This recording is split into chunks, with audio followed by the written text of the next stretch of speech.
In a country as big as America, some of the niftiest things can go unnoticed. One man turned a childhood moment into a museum and proved you don't have to leave a small town to dream big. But I've got a lot of ways to get there. Terry Gale is no stranger to driving around. That may seem pretty obvious by the hundreds of cars on his property. It's the only one ever done. Rambler Ranch all started with a single vehicle. There's a picture of my dad's car. That's the day I drove it to Denver. I was probably around 25-ish. Terry's dad's Nash could have ended up in a landfill. Sitting out there all rusty out for 18 years outside to the beautiful piece of art that it is today. But instead, it started all of this. This houses my Nashes from, eventually from 1917 to 1957. One of the world's greatest automotive collections, hiding in rural Colorado. Nowhere in the world is there a museum for this company, and I thought, well, here's something I can do that no one in the world has done. And unlike any other car museum, Rambler Ranch takes the experience a step further. I appreciate vintage things and older things. I think we're such a disposable society today. A collection of Nash Motors company vehicles, but also 60 other vehicle manufacturers, appliances, memorabilia. Now we're very, very detail-oriented with little things, but when they come here, they always say, you know, you've got to see it to understand it. Oh, and fashion.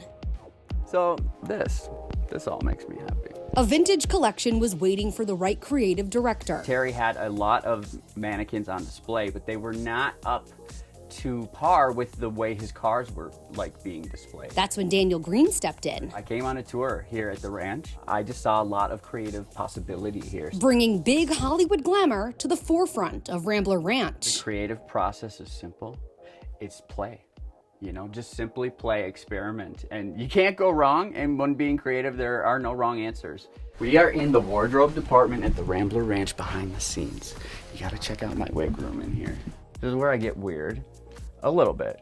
I get weird everywhere. Each piece and creation brings these mannequins to life, which creates a more realistic setting for the cars. With a little bit of styling, perhaps a little bit of hairspray, and sort of bridge the world of car and, you know, fashion, because they happened in the same moments quite often.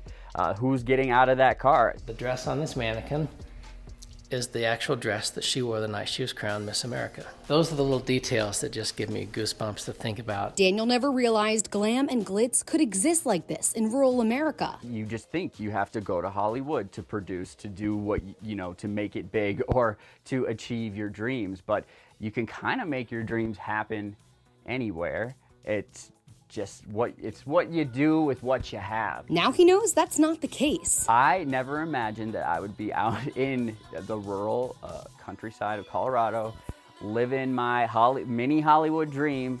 I'd never saw it coming, but I wouldn't change it for anything. He's a huge reason why this eclectic oasis challenges how many times visitors can say wow. This wow, just like there is it gives me goosebumps to think about. Actually, that does it for me too when I see their enthusiasm. To show personality through what someone chooses to wear, I think is powerful, and I think it creates such dynamic. You can just get a sense of somebody the way that they're presenting themselves, and that is the same with these characters here. Most of the time, these buildings are quiet, but the stories are much louder than you can imagine. Anything can happen anywhere. In Elizabeth, Colorado, I'm Jessie Cohen reporting.